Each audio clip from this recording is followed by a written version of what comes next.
A, go on as long as Scott did, and B, cry as much. So, good evening, ladies and gentlemen. I'd like to start by thanking all of you, and I know some of you have come quite a long way, for coming here today and celebrating Scott and Sandra's big day.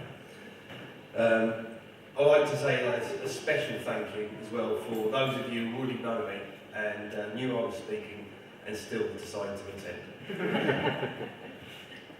For those of you who don't know me, my name's Chris, my friends call me Chaz. Pretty much by the end of this evening, all of you will be calling me Chris. I've known Scott for about 10 years, and over 10 years now, and I'm very honoured to be his best man today. I appreciate there's a number of candidates that could easily be up here. From the lads he knew at school, to the people he met at university, to his colleagues at work, all of you are suitable candidates. I know Scott's fond of every single one of you. Sandra, however, suggested me because I actually like Scott.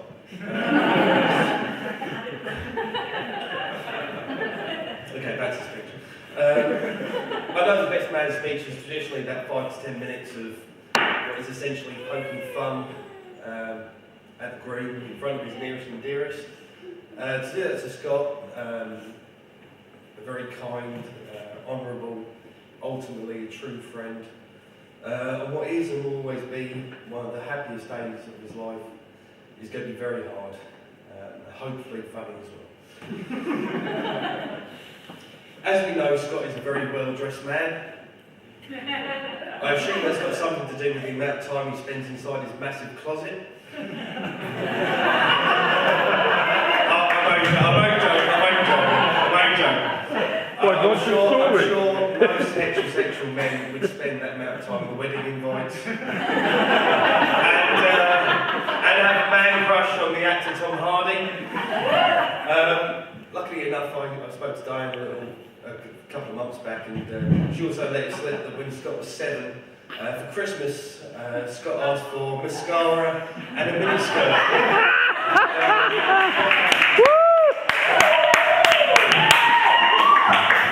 And he thought no one else knew.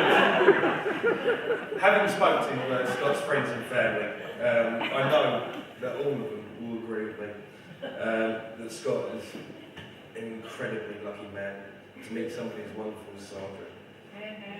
I truly believe that marrying Sandra is the best decision that Scott's ever made. He's of course made bad decisions. We all have. Fortunately for most of us, those bad decisions aren't tattooed on our bodies. Creative consultant by arts.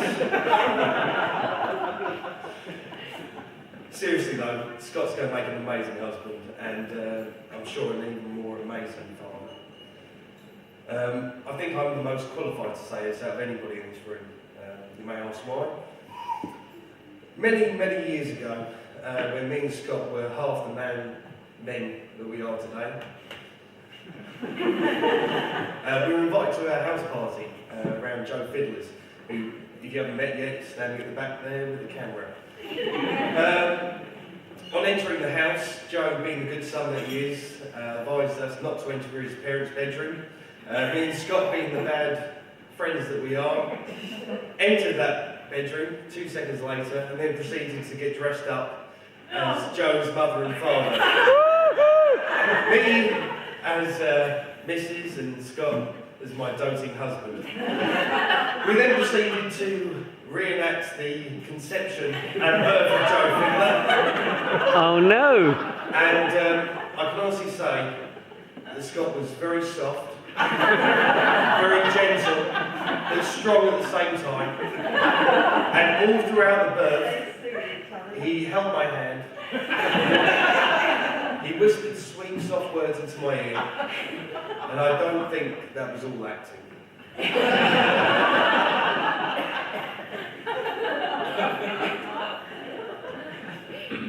And that's the end of that bit.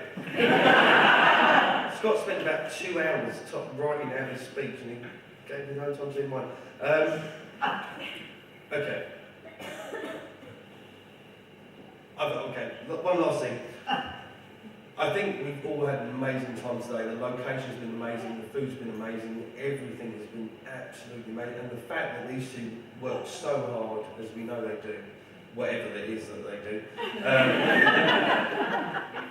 I think for these two to do this, especially with the baby on the way, is absolutely fantastic. And it's no small feat at all. For you that do already know me, know that I'm a little bit of a romantic. So I'd like to finish with a little bit of a poignant quote. Marriage is not about meeting somebody that you can live with. It's about meeting somebody that you can't live without. And I truly believe that you've met that person.